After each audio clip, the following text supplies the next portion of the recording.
El mensaje llegó una fresca mañana de otoño, rompiendo la quietud de mi oficina en Seattle como una piedra estrellándose contra una ventana. El nombre de mi mamá apareció en la pantalla del celular y, por un segundo, pensé que sería sobre el Día de Acción de Gracias que había estado planeando en secreto. Pero sus palabras fueron como un golpe en el estómago. Este año lo haremos pequeño, solo la familia de tu hermana. Espero que entiendas. Me quedé mirando la pantalla, con el café enfriándose entre mis manos, mientras todos esos años de ser la última en la lista de mi propia familia regresaban de golpe. Escribí una sola palabra, ok, y dejé el teléfono sobre el escritorio, ya sabiendo que convertiría ese rechazo en algo que jamás se imaginarían. Soy Abigail, una emprendedora tecnológica que construyó su empresa desde cero, con pura determinación, desvelos y una terca negativa a ser invisible. Hace unos años vendí esa compañía por una fortuna y compré una enorme propiedad en Manchester, Vermont, un secreto que había guardado de mi familia, con la idea de sorprenderlos al invitarlos a celebrar Acción de Gracias ahí. Había imaginado sus caras al entrar al vestíbulo principal, sus mandíbulas cayendo al fin al verme por quien realmente me había convertido. Pero ese mensaje lo cambió todo. En lugar de rogar por un lugar en su mesa, decidí crear la mía.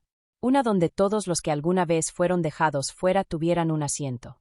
Crecí en Burlington, Vermont, en una casa acogedora pero siempre llena de cosas. Desde niña viví bajo la sombra de mi hermana mayor, Aurora. Nuestra sala era casi un santuario a sus logros. Trofeos de porrista, bandas de reina de baile, fotos enmarcadas de su sonrisa perfecta. Aurora era la hija dorada, encantadora, popular, con dieces en todas sus materias y el talento natural de ser justo lo que mis papás querían. Mi mamá, una exmaestra que había dejado su carrera para criarnos, se iluminaba cada vez que contaba alguna nueva hazaña de Aurora. Mi papá, un pequeño empresario siempre preocupado por mantener su negocio a flote, asentía orgulloso, con una mirada que nunca me dirigía a mí. Yo era la rara, la que prefería desarmar una computadora que ir a un baile escolar. En la secundaria me escondía en la biblioteca durante el almuerzo, enseñándome a programar mientras los demás me decían nerd o cosas peores. Mi maestra de matemáticas, la señora Carter, fue la primera en ver algo en mí. Me prestaba libros de programación y me decía, «Vas a cambiar el mundo, Abigail».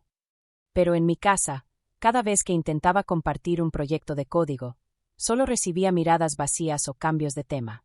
Aurora fue aceptada en Dartmouth, decía mi mamá durante la cena, mientras mi beca para MIT apenas merecía un «qué bien», pero Massachusetts está tan lejos. No era solo que no entendieran mi pasión, ni siquiera lo intentaban. Cada logro ignorado, cada conversación desviada hacia Aurora, me fue desgastando por dentro. Cuando me fui a la universidad, el patrón no cambió. De hecho, empeoró.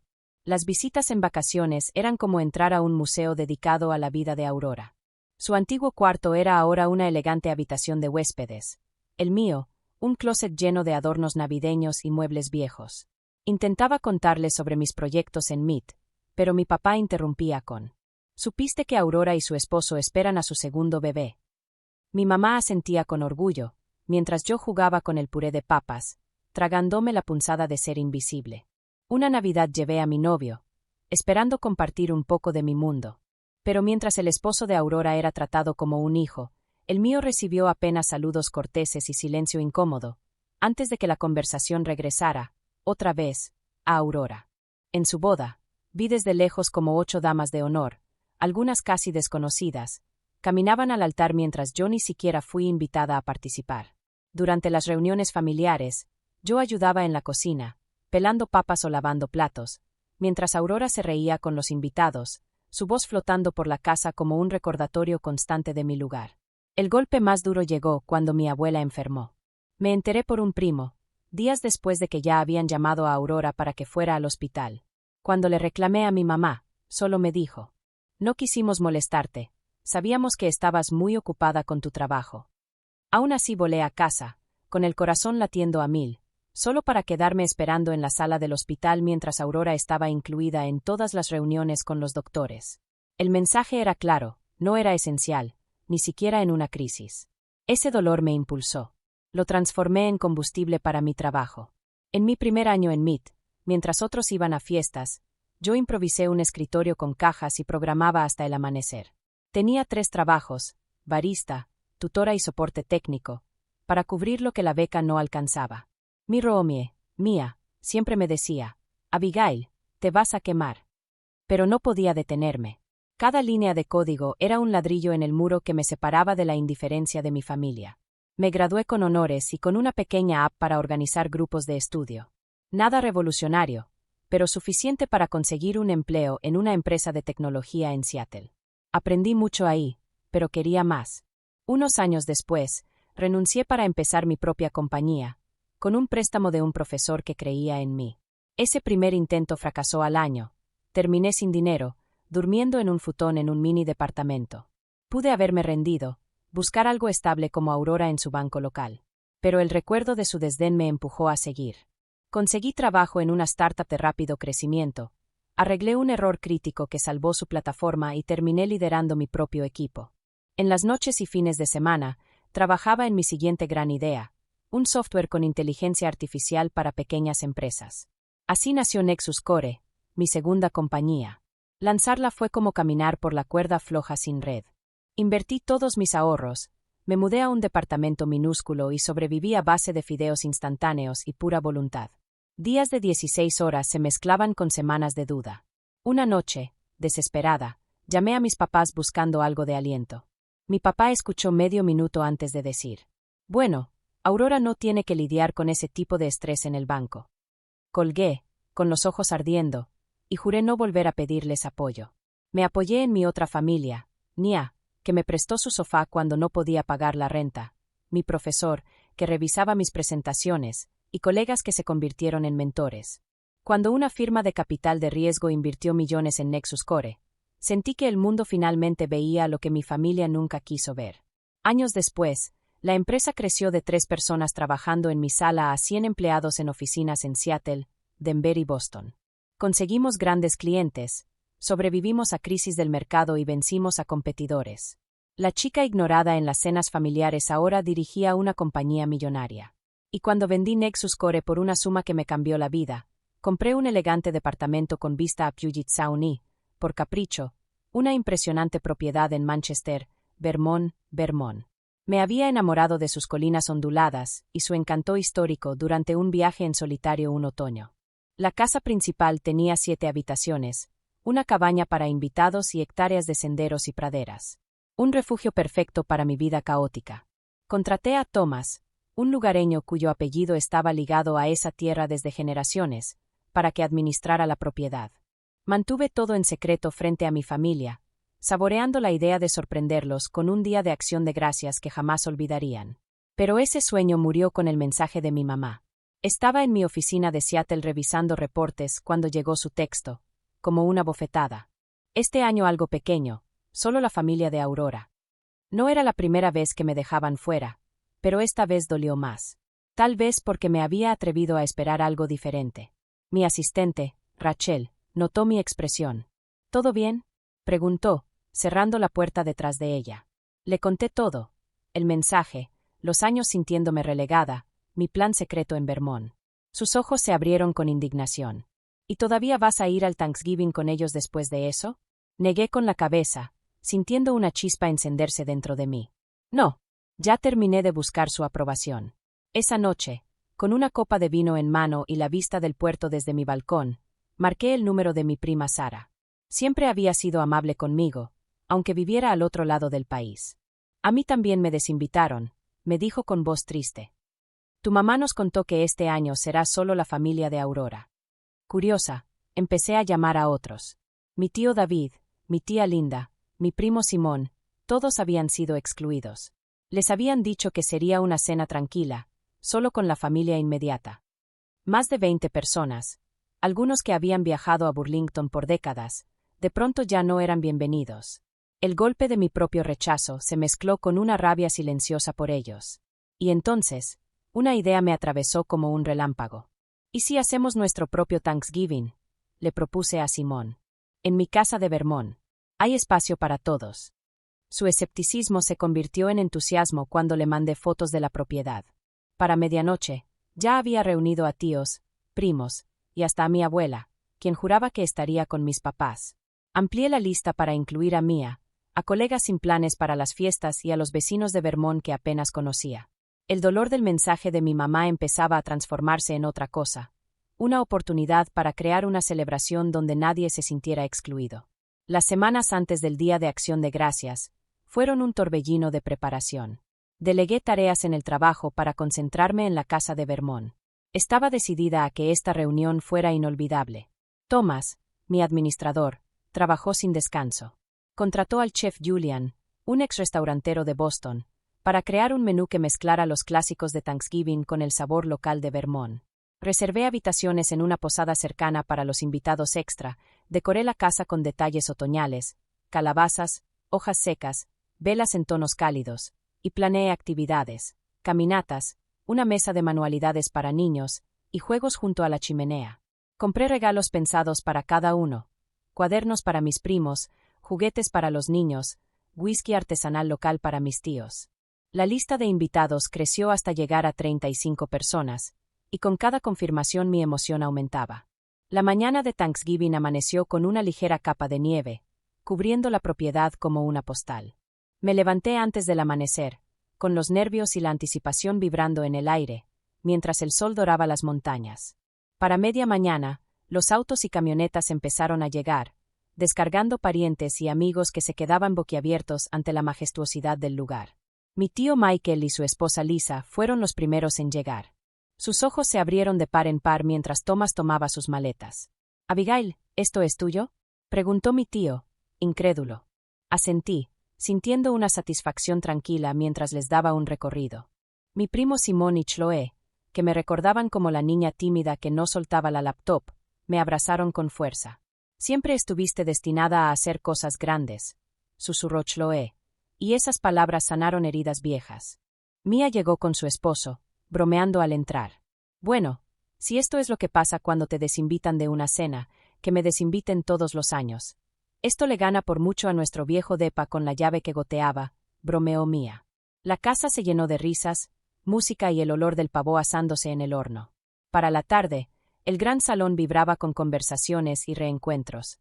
Primos que no se veían en años, tíos arreglando viejos malentendidos, niños corriendo entre los pasillos en una búsqueda del tesoro improvisada. Me quedé junto a la chimenea, copa de champaña en mano, lista para brindar. «Gracias por estar aquí», dije, con la voz firme a pesar del nudo en la garganta. Esto se trata de crear un espacio donde todos pertenezcamos, donde nos elijamos unos a otros. Las copas chocaron con un tintineo suave, y entonces Thomas apareció en la puerta, visiblemente sorprendido. «Abigail, tu abuela está aquí». El salón se quedó en silencio. Todos voltearon mientras mi abuela, apoyándose en el brazo de su cuidadora, entraba despacio pero con una determinación feroz. A sus 87 años, todavía imponía respeto. Corrí hacia ella con el corazón acelerado. «Abuela, no pensé que vendrías». Ella sonrió, con los ojos brillando. «Le dije a tu papá que estaba resfriada y que prefería quedarme en casa. Pero no me iba a perder esto por nada del mundo». Su llegada cambió la energía de la reunión. Se acomodó junto al fuego, y pronto estaba rodeada de primos escuchando sus historias como si fuera un libro viviente de nuestra familia. La cena fue una obra de arte. Pavo marinado a la perfección, relleno con hongos locales de Vermont, y el puré de camote hecho con su receta, que aprobó con un leve asentimiento lleno de orgullo. La conversación fluyó sin las tensiones de otros años. Al caer la noche, nos reunimos en la terraza con calefacción, el fuego del fogatero encendido, cobijas sobre los hombros. Mi viejo profesor levantó su copa. «Por Abigail», dijo, «que convierte los obstáculos en oportunidades». Luego mi abuela se puso de pie, con la copa en alto. «Por las almas valientes que trazan su propio camino», dijo, mirándome directamente. «Y por la familia que finalmente aprende a verlas». Más tarde, en la biblioteca, mi celular comenzó a vibrar con notificaciones. Eran mensajes de Aurora, de mi mamá, de mi papá. Habían visto las publicaciones en redes sociales, fotos de los primos, transmisiones en vivo de la cena. El mensaje de Aurora era cortante. «Bonita casa. No sabía que habías tenido tanto éxito».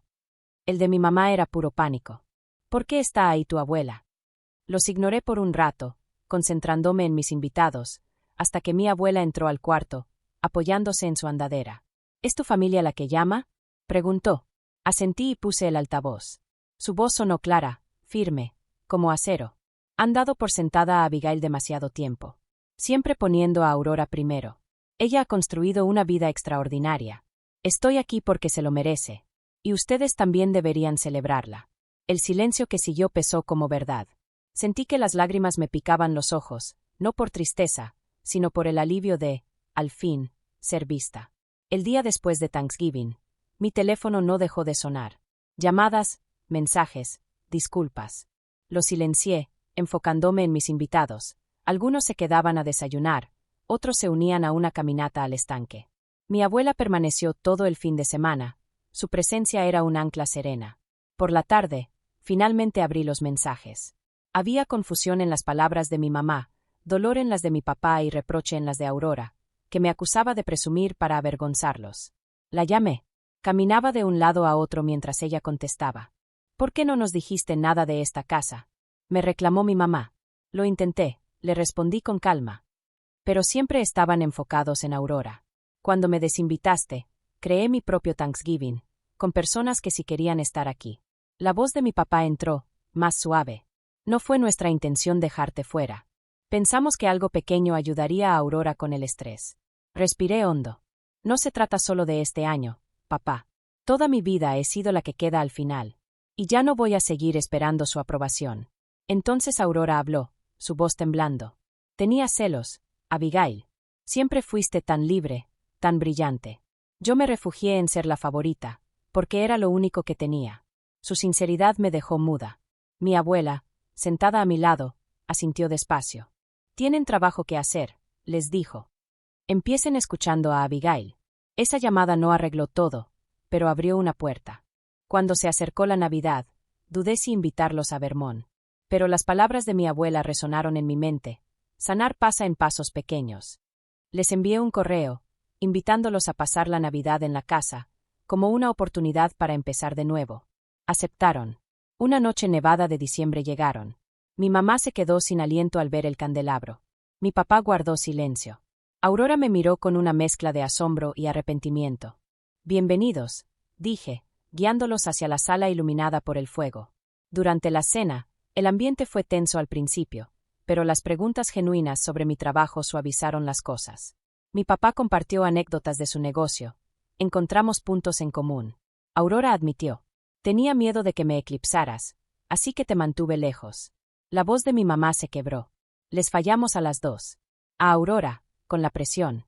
A ti, con el descuido. Esas palabras, tan crudas como sinceras, fueron un inicio. La mañana de Navidad trajo regalos que mostraban que, por fin, habían prestado atención, libros que amo, detalles para mi hogar. Yo también les di obsequios pensados, reconociendo su mundo sin perder el mío. Su visita no fue perfecta. Viejos hábitos asomaron, pero esta vez los enfrentamos hablando, no evadiendo. Al despedirse, mi mamá me abrazó con fuerza. Gracias por dejarnos entrar, susurró. Cuando su auto desapareció por el camino cubierto de nieve, sentí algo nuevo, esperanza. Había construido una vida que amaba, rodeada de amigos y personas que me veían realmente. Y ahora, quizá, mi familia de sangre también empezaba a hacerlo. De vuelta en Seattle, comencé a planear el próximo Thanksgiving, imaginando otra vez la casa llena de risas. El dolor de la exclusión había dado forma a algo más fuerte, una mesa donde todos tuvieran un lugar. Entendí que la familia no solo se nace, también se elige, se construye y se defiende. Y eso sí vale la pena celebrar.